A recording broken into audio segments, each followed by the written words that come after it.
เจริญพรท่านสาธุชนทั้งหลายรายการธรรมทานจากวัดพุทธปัญญาสัญจรมา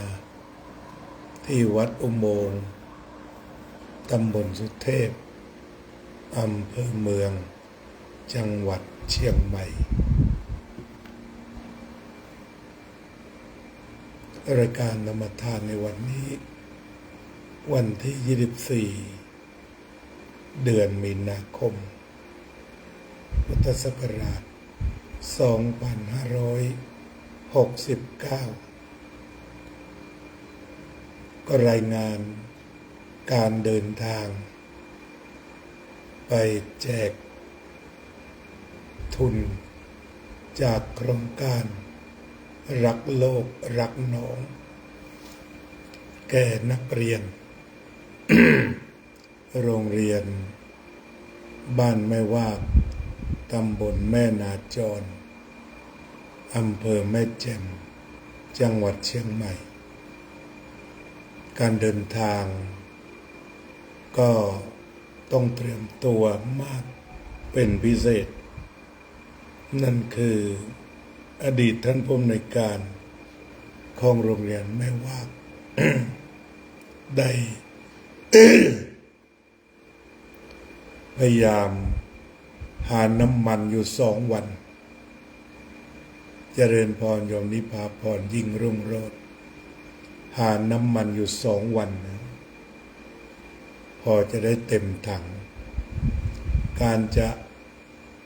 หาน้ำมันถึง2 วันก็จะต้องใช้เวลานานต่อการหาปั๊มน้ำมันที่มีน้ำมันแล้วก็ใช้เวลารอเข้าคิว ก็ได้น้ำมันมาเต็มถังเมื่อวานนี้6 โมงเช้ากว่า6 โมง 10 นาทีก็ออกเดินทางจากวัดอุโมงค์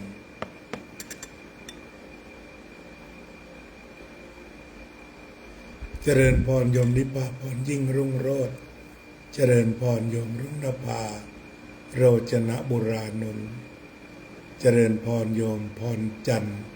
สีฟ้า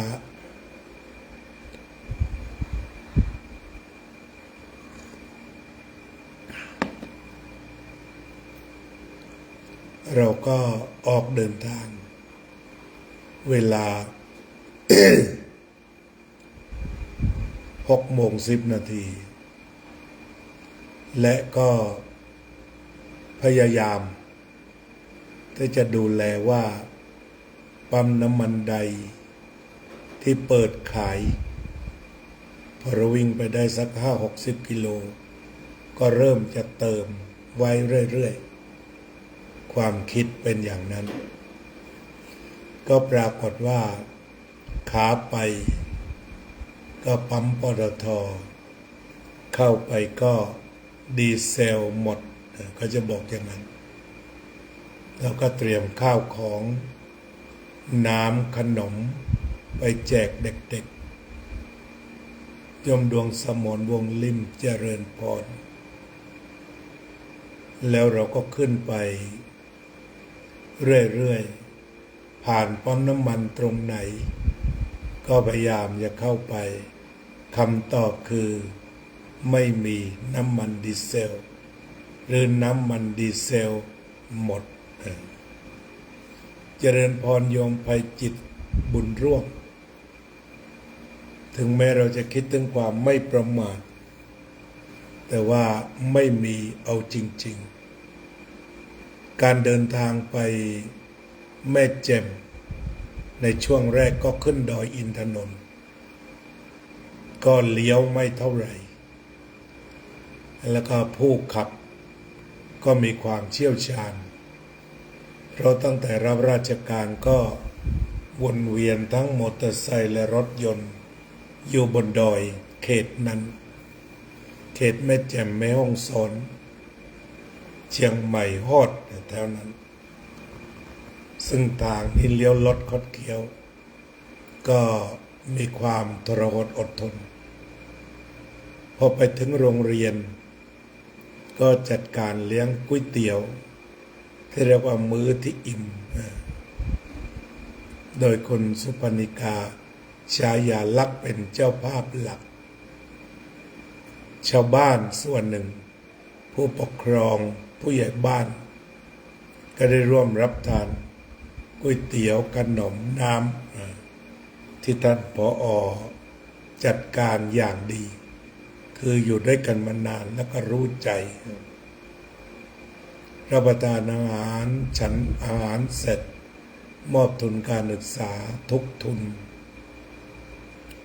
เวลาสัก12 โมงก็ออกเดินทางไปอำเภอขุนยวมเขาก็บอกตรงนั้นว่าเส้นทางแม่แจ่มขุนยวมนั้นคือเส้นทางที่มีทั้งหมด 1,846 คดนี่ก็เขียนไว้ตรงแท่นที่เราไปถึงขุนยวมเขาก็บอกว่าจากแม่แจ่มไปขุนยวมเส้นทางก็ตัดดีเป็นถนนลาดยางแต่ว่านั่นแหละ 1,800 กว่าเลี้ยวกว่าคดเขาก็บอกคุณคือผู้ชนะถ้าใครเลี้ยวไปได้ตรงนั้นคือผู้ชนะจากนั้นก็มาพบนักเรียนจากนั้นก็มาพบนักเรียนทั้งหมด90 คนของโรงเรียนพุทธเกษตรทั้งครูทั้งนักเรียนก็เตรียมการต้อนรับที่โรงเรียนนี้มีการเรียนการสอนที่ให้เด็กๆตั้งแต่ป .1 ขึ้นไปเนี่ยได้ทำงานและสร้างผลิตภัณฑ์เช่นเด็กป .1 สามารถผลิตสบู่ล้างจานใช้แล้วก็จำหน่ายในตลาดนัดได้ แล้วก็ทั้งโรงเรียนทั้งครูทั้งนักเรียนก็ปลูกข้าวกันจนได้กินทั้งปี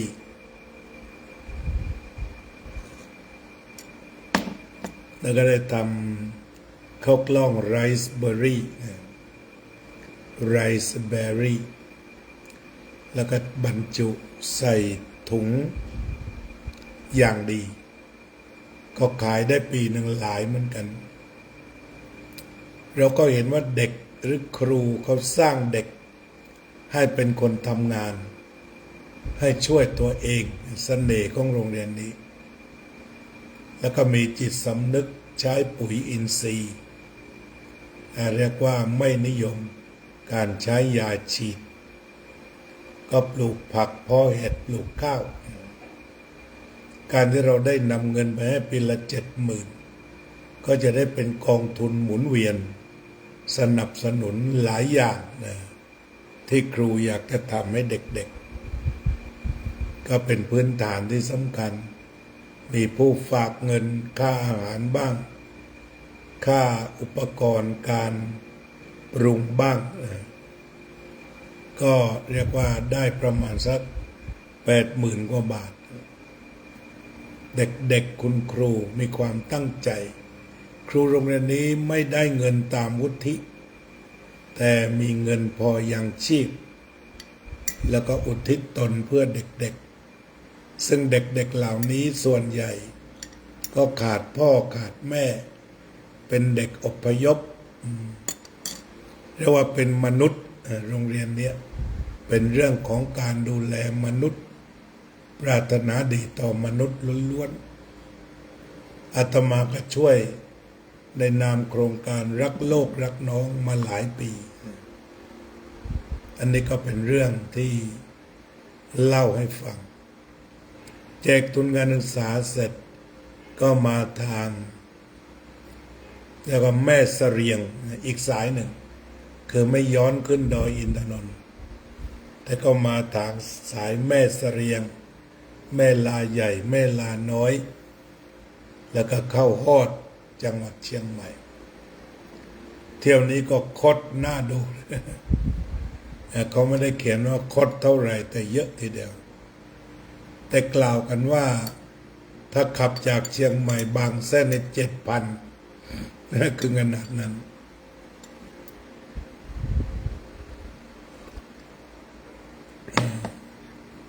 ทีนี้ในขุนยวมแม่ฮ่องสอนนะ4 ปั๊มน้ำมัน ที่ท่านผอ.แนะนำเอาไว้เขียนเหมือนกันดีเซลหมด เขียนเหมือนกันหมดนี่มันน่าใจหายน่าใจหายจริงอาตมาก็ไม่ได้ใจร้อนอะไรแล้วคุณไปจิตแต่นี่เจอมากระตู้ มันแค่ตุ้มต่อมก็ลงมาเรื่อยก็หวังว่าเข้าเชียงใหม่จะได้ก็เข้าไปทุกปั๊ม23 ปั๊มที่หวังว่าน่าจะมีก็คือปั๊มข้างสนามบินไปเข้าแถวเสร็จแล้วก็เฉียดฉิวกันโยมนาฬิกาทรายนะโยมผอ.ทรายนี่แหละเป็นผู้บริการขับรถแบบยอดเยี่ยมแล้วก็ปลอดภัยวันนี้กลับบ้านแล้วเนาะ ทำงานแล้วประเมินแล้วกลับถึงบ้านแล้วก็ปลอดภัยทุกประการคุณทรายกับลูกสาวเวลาตึงเครียดหน่อยเข้าปั๊มแล้วปั๊มเล่าแม่ก็ปลอบลูกทำความดีเอาไว้จะต้องได้รับความดีแล้วก็แวะส่งอาตมาและกลับบ้านก็ได้ทราบว่าช่วงสุดท้ายได้500 บาทก็พอจะได้ไปถึงบ้านด้วยความสบายใจก็เป็นว่าเรื่องของไม่มีน้ำมันให้เติม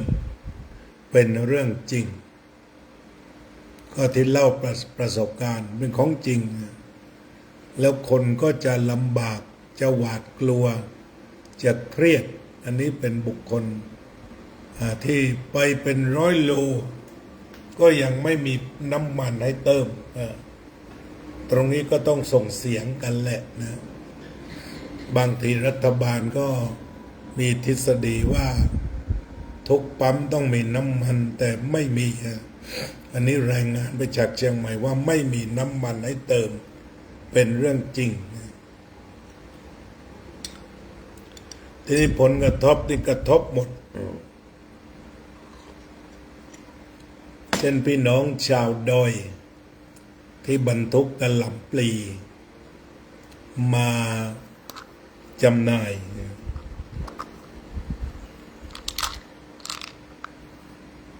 บรรทุกกะหล่ำปลีมาจำหน่ายก็จะพบปัญหาคือเมื่อไม่มีน้ำมันเติมก็จะต้องจอดก่อนที่จะถึงตลาดและกะหล่ำก็เน่านั้น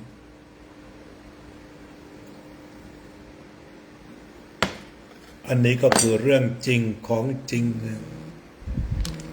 ถ้าพูดถึงกะหล่ำเน่าก็แสดงว่ามันจะกระทบกับเศรษฐกิจของประชาชนโดยตรง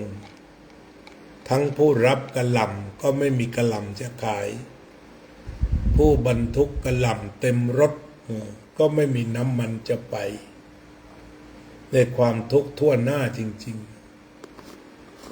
ฉะนั้นหลายๆครั้งที่รัฐบาลจะแก้ปัญหาด้วยการพูดจาปลอบโยนหรืออะไรก็ตามให้ความหวังนะแต่ตอนนี้น้ำมันนี่ทุกข์จริงวันนี้ก็แค่ออกตระเวนเชียงใหม่เล่นๆ5 ปั๊มเนี่ยดีเซลหมดทุกปั๊มเลยออกไปดูเล่นๆแบบไม่ปรารถนาเนี่ยฉะนั้นอันนี้คือเป็นเพื่อนทุกคนมีความทุกข์มาก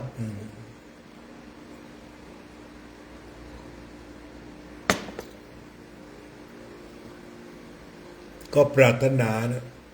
อยากให้เมตตาต่อกันเถอะมันทุกข์มันวิตกมันกังวลสารพัดเมื่อไปเติมน้ำมันแล้วมีแต่ปั๊มเปล่า ขียนดักไว้ว่าดีเซลไม่มี เพราะดีเซลมันใช้เยอะใช้หลายประเภท แล้วก็น้ำมันอื่นๆก็ไม่ค่อยจะมีให้เติมซึ่งตรงนี้จะบอกภาคประชาชนเนี่ยไม่รู้จะบอกยังไงมันต้องใช้น้ำมันท่านเจ้าวาดบอกว่าเผาศพที่วัดอุโมงค์60 ลิตรต่อครั้งต่อศพเนี่ย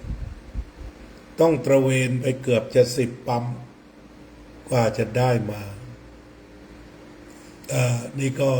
กลายเป็นปัญหาไปทั่วทีนี้เอาเป็นอันว่าเราก็ไม่พูดเชิงการเมืองแต่ใครที่มีอำนาจในเรื่องน้ำมันก็ช่วยกัน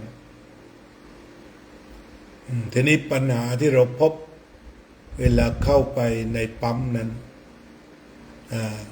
เจ้าพนักงานของปั๊มน้ำมันก็บอกว่ารอได้ไหม5 โมงเย็นตอนนี้เราก็ออกสัก4 โมงก็คงจะรอไม่ได้เพราะต้องรีบเดินทางทีนี้พอลงมาเชียงใหม่เดี๋ยว5 ทุ่มมาเราก็จะต้องกลับวัด คือจะบอกเวลาแบบนั้นวันนี้ไปต่อแถว30 กว่านาทีเติมได้ 1,000 บาทโยมนาฬิกาทรายผอ.ทรายก็ถือว่าขอให้ได้เติม ขอให้ได้เติมขอให้ได้เข้าแถวขอให้เห็นแถวก่อนชื่นใจจากนั้นก็ขอให้ได้เติมเมื่อคืนนี้เราก็เข้าแถวพอเหลือ3 คันสุดท้ายหมดลงถึง2 ครั้ง เพราะฉะนั้นเข้าแถวต่อแถวแล้วได้เติมนั้นก็ถือว่ามีบุญแล้วที่ต่อแถวแล้วก็เหลือ3 คันหมดอันนี้ก็หนักเหมือนกัน อุตส่าห์ต่อแถวมาตั้งนานก็เป็นว่าการที่ท่านผอ.ทรายสอนลูกว่าเราทำดีต้องมั่นใจในความดีวันนี้โยมก็ผ่านไปอีก1 วันที่จะได้เติมน้ำมันแล้วก็ไปทำงานโยมแววนาเจริญพรอันนี้เราก็กลายเป็นคำแผ่เมตตานะที่ว่าสัตว์ทั้งหลายเป็นเพื่อนทุกข์ เกิดแก่เจ็บตายยุคนี้เราเป็นเพื่อนทุกข์ที่ไม่มีน้ำมันจะเติมเรื่องคนได้เติมนี่ก็มีอยู่ไม่ใช่ว่าไม่มีแต่เวลามันสั้นน้ำมันหมดแล้วก็ต้องรออีกนานคนขับรถน้ำมันก็บ่นมาเหมือนกันพอดีรออยู่3 วันจึงจะได้รับน้ำมันอันมองเป็นเหตุปัจจัยมองเป็นอิทธัปปัจจตาก็ขอร้องเถอะทุกระบบตั้งแต่โรงกลั่นตั้งแต่ฝ่ายส่งฝ่ายปั๊มก็ขอให้เหมือนเดิมก็คือทันท่วงทีมีน้ำมันเติมทุกอย่างก็จะสู่สภาวะปกติน้ำมันดีเซลหรือน้ำมันโซล่าตามที่เราบอกมันเกี่ยวข้องกับชีวิตลึกลงไปเช่นยกตัวอย่างเครื่องสูบน้ำพวกนี้หรือว่ารถลากข้าวรถไถนาพวกนี้มันกระทบชีวิตของชาวไร่ชาวนาประชาชนอย่างตรงดิ่งคนที่จะต้องไปทำสวนทำไร่ทำนาขับรถเราก็พบเพื่อนทุกรถต่อเป็นแถวรถตู้อะไรเนี่ยที่จะต้องเดินทางนำคนไปทำบุญนำคนไปทำงานก็ทบหมดนี่ไม่นับถึงรถพยาบาลก็กระทบก็ทั้งหลายทั้งปวงก็ไม่ได้คิดกระทบรัฐบาลแต่ขอให้ทราบว่าสิ่งเหล่านี้มีอยู่จริงหลังสวนต่อแถวแต่ได้เติมทุกคันอันนั้นถือว่ามีบุญนะ หาไม่กี่ปั๊มของเรามัน25 23ปั๊ม ก็ยินดีกับคนหลังสวนด้วย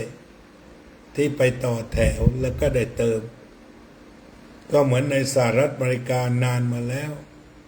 ที่คอสโก้ก็ต้องไปเข้าแถว แต่ว่ามันมีน้ำมันให้เติม แต่ของเราเข้าแถว เพื่อไปรอรับฟังคำว่าดีเซลหมด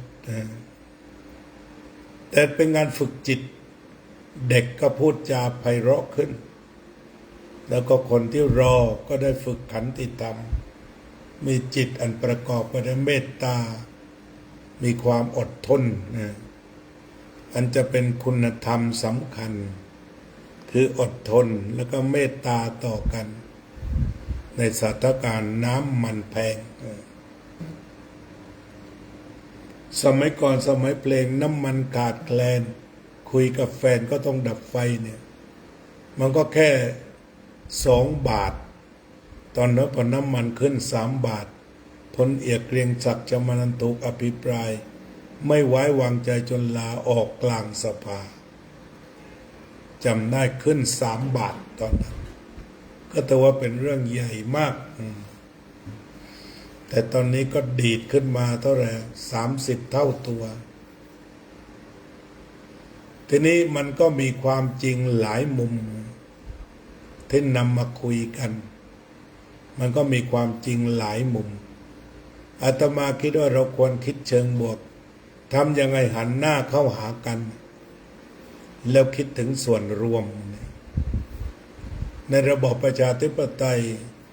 เราจะต้องทำเอากลไกของประชาธิปไตยมาแก้ปัญหาคือต้องเปิดสภาเปิดแล้ว แต่ตอนนี้ก็รอรัฐบาลในหลวงโปรดเกล้ารัฐมนตรี แล้วก็จากนั้นก็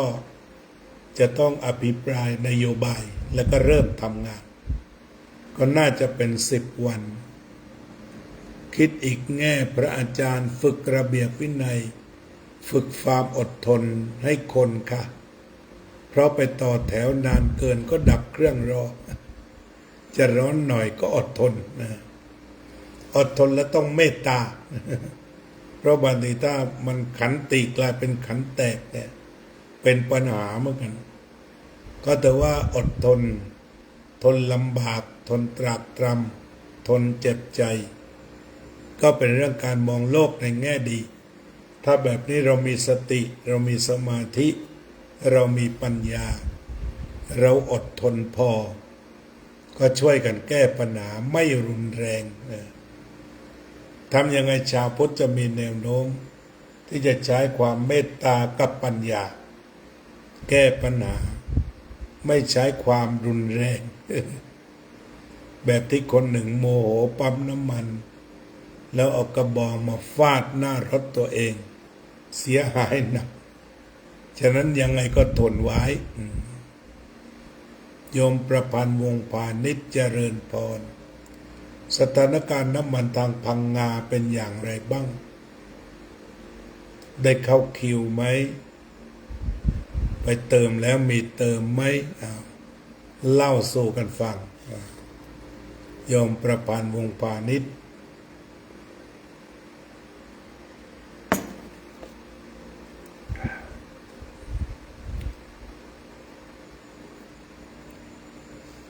โยมประพันธ์แถวพังงาฝั่งอันดามัน ยังมีน้ำมันดีเซลเติมไหมเล่ามาให้ฟังดู จะได้คุยกันว่าที่ไหนมีที่ไหนไม่มี จะได้สนทนากัน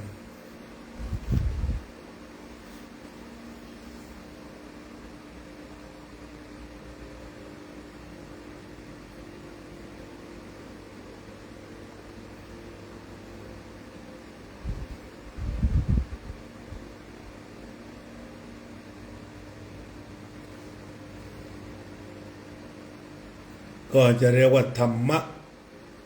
ในวาระน้ำมันขาดแคลน 2 ข้อมีขันติ กับมีเมตตา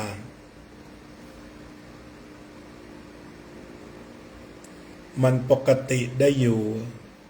ไม่เครียดแต่ว่าคนที่ต้องการใช้น้ำมันไปสูบน้ำรถสวนก็ต้องเครียดธรรมดาคิวปกติน้ำมันเครื่องตัดหญ้าไม่สะดวกก็คิดว่าได้พักผ่อน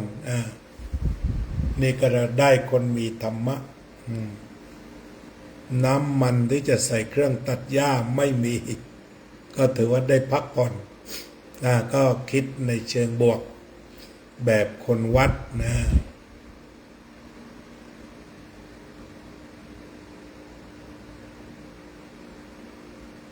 เรียกว่าเราก็เข้าหาธรรมะกันมีสติบ้างมีความอดทนบ้างแต่ว่าพวกที่เข้าคิวแล้วไม่ได้นี่เครียดเลยก็เป็นว่าเห็นเราแค่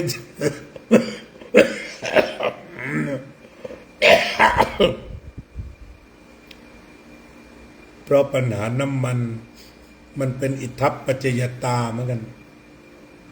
คือมันมีห่วงโซ่ตั้งแต่น้ำมันดิบโรงกลั่นแล้วขนน้ำมันเข้าปั๊มทุกอย่างมันมีความเชื่อมโยงกระทบก็กระทบหมดฉะนั้นก็ต้องขออาศัยรัฐบาลกลไกของรัฐลองไล่ดูว่ามันมีปัญหากันจุดใดก็ใช้อำนาจตามกฎหมายไปทะลุทะลวงให้ท่อของปัญหานั้นได้ผ่านพ้นไปด้วยดี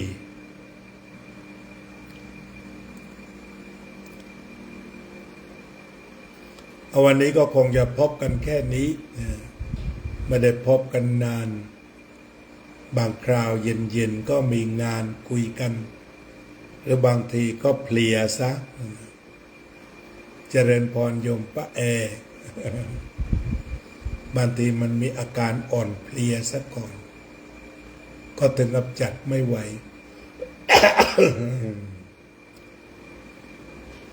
วันนี้ก็ได้พักตามควรก็จัดกันไหวฉะนั้นก็คงจะคุยกันแค่นี้ก็ขออวยพรให้ทุกคน